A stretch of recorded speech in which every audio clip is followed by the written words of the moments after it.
Good YouTube, Quinn Wade coming to y'all with that instant basketball analysis on Analysis Playground on YouTube, exclusively on there forever. And we're going to talk about the Boston Celtics beating the Golden State Warriors without Steph. No problem, 121 to 110. The Warriors go to 29 and 27, but they're still 18 and 11 at home. Boston is 36 and 19 and 18 and 10 on the road after winning this game. Porzingis appeared in this one. Boston won the first quarter 36 to 32. Boston also won the second quarter 38 to 19. They won the third quarter 28 to 22. And then they lost the fourth quarter 37 to 19. But it did not matter because the Warriors was down by so much that even when in that fourth quarter the way that they did, they still lost by double figures. This was the first time these teams have played against each other in the regular season, and the Celtics won this game, so they up 1-0. And we'll see what happens in the next game that we play on. Sam Hauser and the Boston Celtics. Sam Hauser played 28 minutes and started. He finished with 16 points. He went 6 of 10 from the field, 4 of 5 from 3. He had 3 rebounds, 5 assists, no turnovers, 1 offensive rebound, 1 personal foul, and a plus 22 and plus minus. I liked his scoring. He was often wide open, and then it was just time to take his time and get the best fundamentally shot that you can get to be able to make it. He did that more times than not.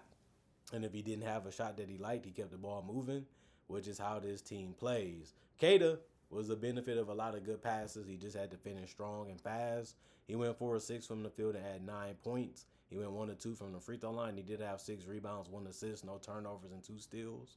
1 offensive rebound, no personal foul, and a plus 3 and plus minus. Derek White, he didn't score that great in this one. He played 39 minutes, which ended up being the most on the team. He had 10 points. He went 4 of 13 from the field, 0 of 5 from 3, and 2 of 2 from the free throw line. He also had 5 rebounds, 8 assists, 3 turnovers, 1 steal, 4 blocks. The floor blocks ended up being the most on the team tonight. And he has been getting a lot of blocks as a guard, which is very impressive. But it still sucked that he didn't make any threes, even though he did have a good job finding his teammates in this one. 3 offensive rebounds, no personal foul. He was a plus 14 and plus minus. Jaylen Brown, 37 minutes for him. He ended up getting 23 points. Hit a lot of fadeaways and a lot of jump shots in this one. He got a lot of space, so why not? 10 of 18 from the field, 0 of 3 from the three-point line, 3 of 3 from the free throw line. He ended up getting a triple-double, 15 rebounds and 13 assists. He was looking for his teammates a lot. They kept finding ways to get open. They kept finding ways to attack after he gave him the ball. So it ended up working out for him and his teammates in this one. 2 turnovers, 3 personal fouls, and a plus 11 and plus minus. Baylor Shireman was making floaters. If he wasn't making that, he was in the 3. 24 minutes, 7 points, 3 of 9 from the field, 1 of 5 from 3 layups, whatever you want to call them. 5 rebounds, 1 assist, 2 turnovers, and a steal.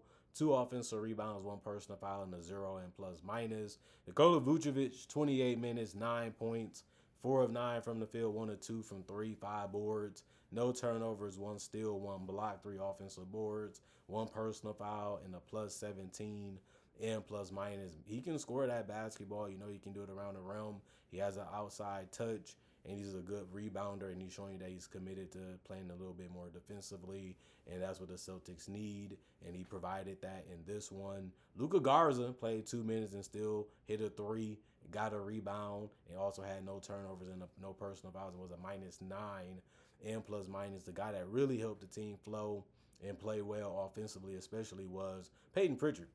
He ended up having game high for the Celtics, 26 points in 33 minutes. He went 10 of 18 from the field, stopping pop jumpers, drives to the rim, pull up threes, or just catch and shoot threes, and went 6 of 11 from 3. And that really helped to stay ahead and really get some distance from the Warriors. He also has 6 rebounds, 7 assists. We know he can play make. We know he can use his handle to find guys. He gets off the ball early also, and that can also find guys for easy points after he gives them the ball. 1 steal, no personal fouls, and a plus 15, plus 5, and plus minus. Ron Albert Jr. made back-to-back threes. He ended up playing 12 minutes and finished with 6 points, but he did go 2 of 4 from 3. 2 rebounds, 1 assist, no turnovers, one block, no personal fouls, and a -6 and plus minus.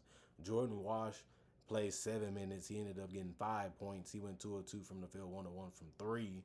As long as he was able to score and defend and hold down the position, he was happy with his performance. But he also did get 2 rebounds, 2 turnovers, no personal fouls, and a -9 and plus minus. Hugo Gonzalez, 12 minutes, 7 points, 3 of 5 from the field, 1 of 3 from the 3 point line. He finished with 4 rebounds, no turnovers, 1 steal, no personal fouls, and was a +7 and plus minus and got 1 offensive rebound out of the four. You know he's going to drive. You know he's going to try to make a three. He was able to do that good enough in this one. And then you look at the Golden State Warriors. Draymond Green didn't score. They needed him to. He just couldn't get it done in this one. He went scoreless. 19 minutes, no points, 0 of 7 from the field, 0 of 5 from three.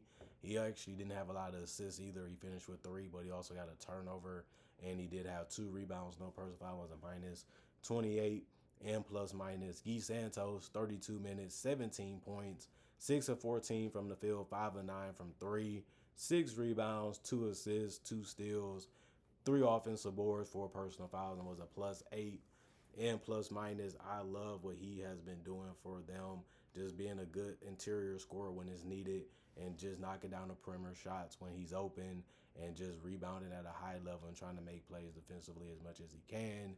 DeAnthony Melton has been scoring better. 25 minutes, 18 points, 7 of 13 from the field, 2 of 6 from three, 2 of 4 from the free throw line, 3 rebounds, 1 assist, 2 turnovers, and a steal, 2 personal fouls, and a -3 and plus minus. He can score. He can attack the basket. Had a tough floater in this one that he made. And you know he can spread that floor and hit a three or a mid-range when he can. You can say the same about Moses Moody, who played 23 minutes, had 11 points. He went 4 of 9 from the field and went 3 of 7 from three. You give him some space, you give him some room, you let him open, he going to take it. 0 of 2 from the free throw line, 3 rebounds, 2 assists, 1 turnover, 1 offensive board, 1 personal foul, and a -27 and plus minus. And the only guy that tried to score a lot but just couldn't besides Draymond was Pat Spencer. He played 27 minutes and only finished with 5 because he went 2 of 7 from the field and 1 of 3 from the 3 point line. The best thing he was able to do today was get 7 assists. He finished also with 2 rebounds, no turnovers, and 2 steals, which means he still had a good game. 1 offensive board, no personal foul, and -4 and plus minus. Al Horford, 28 minutes. That was the most off the bench. He had 5 points. He went 2 of 10 from the field, 1 of 6 from three. 8 rebounds. That ended up being the most on the team. 4 assists. That ended up being a good amount for him. 2 turnovers in the block, 1 offensive board, 1 personal foul was a +1 and plus minus. I look at him as a great team player. Keeps the ball moving, always trying to make a play defensively and make it difficult to score as a help defender or individual, even though he's at an advanced age for the NBA, and he still is a good rebounder. The problem was he couldn't make a shot from the perimeter really, and they kept giving them to him, and he kept helping them out because he kept missing. Kristaps Porzingis, 17 minutes. He had 12 points. He got near that paint, was using his jump shot too, especially from three. He finished 2 of 5 from three, 5 of 9 from the field, 1 rebound, 1 assist, 2 turnovers in the block. No personal fouls and a -4 and plus minus. Gary Payton, the second, 18 minutes, 14 points, 6 of 8 from the field, 2 of 4 from three, 3 rebounds, 2 assists, no turnovers, and 1 steal, 2 offensive rebounds, no personal foul, and a +15 and plus minus. He's a good scorer. He just takes high percentage shots as much as he can, and he never gets in nobody's way. And you know he's going to compete on the defensive end. Brandon Przemski, 27 minutes. He got in double figures. He finished with 11 points. He went 5 of 8 from the field and 1 of 3 from the 3 point line. He can get near that rim and finish, but he also can hit perimeter shots from time to time. He did have 7 rebounds and 6 assists. The 6 assists ended up being the most off the bench, and 7 rebounds is a lot for a guard. He was able to accomplish that. 1 steal, 1 block, 1 offensive board, no personal foul, and a 0 and plus minus. And then Will Richard, he gave him the most points off the bench with 17, and he did that within 24 minutes. He went 6 of 11 from the field, 3 of 7 from three, 2 of 2 from the free throw line, 5 rebounds, 2 assists, no turnovers, 1 steal, 1 block, 2 offensive boards, 3 personal fouls, and a -13 and plus minus. And then you look at the Golden State Warriors. 96 field goals taken, 45% is what they shot. 95 for the Celtics, they shot 52%. 43s taken by the Celtics. They shot 43%. 55 taken by the Warriors, which is 15 more, and they made it at 36%. Three free throws taken by the Celtics. They made 86% of them. But the Warriors also didn't take that many free throws. They took one more. They went 4 of 8 though, 50%. That didn't help much. 40 rebounds for the Warriors, 54 for the Celtics. That's 14 more. 30 assists for the Warriors, 36 for the Celtics. 8 turnovers for the Warriors, which is good because they usually turn the ball over a lot. 13 for the Celtics. They beat them there. And they also had 8 steals while the Celtics had 7, but the Celtics did have 6 blocks while the Warriors only had 4. 11 offensive rebounds for the Warriors, 13 for the Celtics. 29 defensive rebounds for the Warriors, 41 for the Celtics. And then 11 personal fouls for the Warriors, 6 for the Celtics.